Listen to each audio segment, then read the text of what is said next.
গৌৰীপুৰত স্থানীয় ৰাইজৰ সাহসী পদক্ষেপেৰে ৩জন কুখ্যাত ড্ৰাগছ সৰবৰাহকাৰী আটক। গৌৰীপুৰ বালাজান দ্বিতীয় খণ্ডত স্থানীয় ৰাইজৰ সাহস আৰু সতৰ্কতাই পুনৰ এবাৰ সামাজিক অপৰাধৰ বিৰুদ্ধে উদাহৰণ স্থাপন কৰিলে।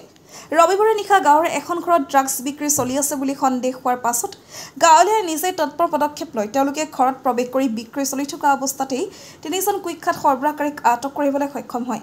আটক কৰা ৩জন ক্ৰমে জাকিৰুল হক লালকুৰা, ছাফিকুল হক বালাজান দ্বিতীয় খণ্ড আৰু আবু তালেব শ্বেখ বালাজান দ্বিতীয় খণ্ড। গাঁৱৰ লোকৰ অভিযোগ অনুসৰি এই যুৱকসকলে কেৱল ড্ৰাগছৰ ব্যৱসায়ৰে নহয়, বহুত অনৈতিক আৰু অসামাজিক কাৰ্যকলাপতো জড়িত।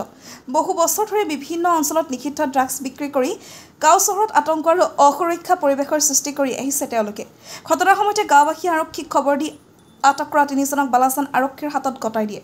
তদন্তৰ অংশ হিচাপে আৰক্ষীয়ে তেওঁলোকৰ পৰা ৬টাকৈ কণ্টেইনাৰ আৰু 2টা মোবাইল ফোন জব্দ কৰিছে। বৰ্তমান আৰক্ষীয়ে আটক কৰা ব্যক্তিসকলক থানালৈ আহি অধিক তথ্য সংগ্ৰহৰ বাবে বিস্তৃত তদন্ত অব্যাহত ৰাখিছে।